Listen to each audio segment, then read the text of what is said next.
Hey guys, today I want to talk to you about place value and representing objects.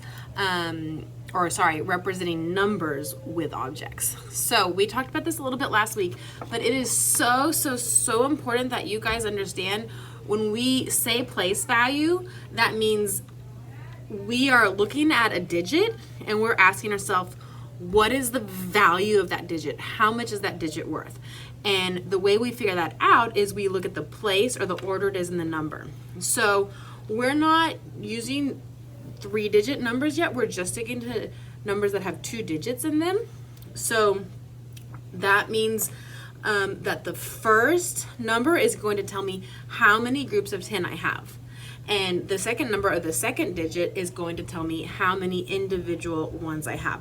Remember, it's like you're skiing down a mountain, and so the order of the numbers always go from the greatest value, or the number or digit that's worth the most, and down to the number that's worth the least, or the ones place.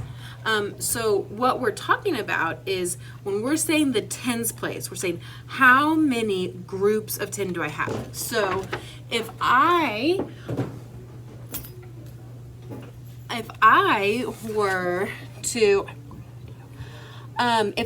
were to write the number 36, then this 3 is telling me how many groups of 10 do I have, and the 6 is telling me how many ones I have. So let me show you what that means.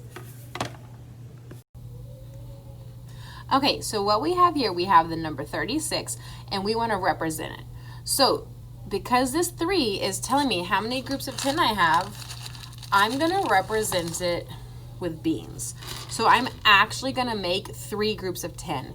We can get to 10 faster if we count by 2. So I'm going to count by 2s. 2, 4, 6, 8, 10. That's 1 group of 10. 2, 4, 6, 8, 10. Now I have 2 groups of 10. 1, 2. I need to make my third group of 10. 2, 4, 6, 8, 10. So now my groups of 10 matches the number that I have in my tens place. So I know I have represented the tens place correctly. Then I'm going to represent my ones place. This 6 is telling me I have 6 ones, or 6 separate beans. So 1, 2, 3, 4, 5, 6. So I'm going to separate them a little bit so you can tell they're not a group of 10. Okay? It's very important to know the difference. These are 3 groups of 10, and these are 6 separate beans. We don't have enough to make a group of 10 yet, so we're separating them. Okay? That's how you would use objects to represent the number 36. So now I want to represent the number 52. Well, to represent it, I have to know what each number is telling me. Because we have 2 digits, that means the first digit is telling me how many groups of 10 I have. And the second digit is telling me how many ones, or how many separate beans or whatever I have. So to represent this number, first I'm going to make 5 groups of 10. Count with me by 2s. 2, 4, 6, 8, 10. That's 1 group of 10. Let's make another one. 2, 4, 6, 8, 10. Now I have 2 groups of 10, or 20 beans. Let's make another one. 2, 4, 6, 8, 10. Now I have 3 groups of 10, or 30 beans. Let's make another one.